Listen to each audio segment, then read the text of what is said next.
هیوادارم ئەوسا ساڵێکی پڕ بخۆشی بێ و کوردیەک بگری بەڕاستی و ئاواتێر هەموو کوردەچەکە کوردستان ببیتە یەک پارچە باڵەکایەتی باڵەکەتی هەموو کچێوە جوانیتە ئەی چۆن هیوادارم ئەو ساڵ هەرچی خەموو ناخۆشیە لەگەڵ ڕقم چارەکەی بەجێ بێڵین بەڕاستی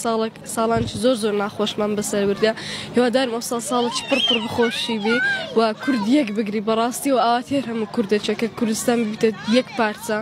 دوو کۆد و یەک دەکاتن بە تەکیدی ئەوە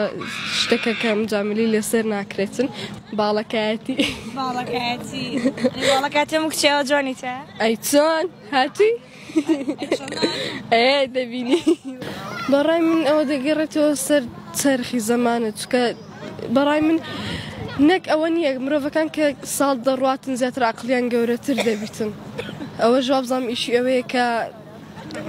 تاقیکردنەوەی بەڕاستی ژیان تاقیکردنەوە هەیە خۆزگە بۆ خوازۆ بڵێ خۆزگە لە پارا بوومە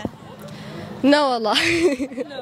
پلانە چێ بۆ 2025 بەنیازی چی بکەی لەو ساڵ خوێندنەکەم بەباشی تەواوکەم ئینشاءالله لە پۆلی چەنی نۆ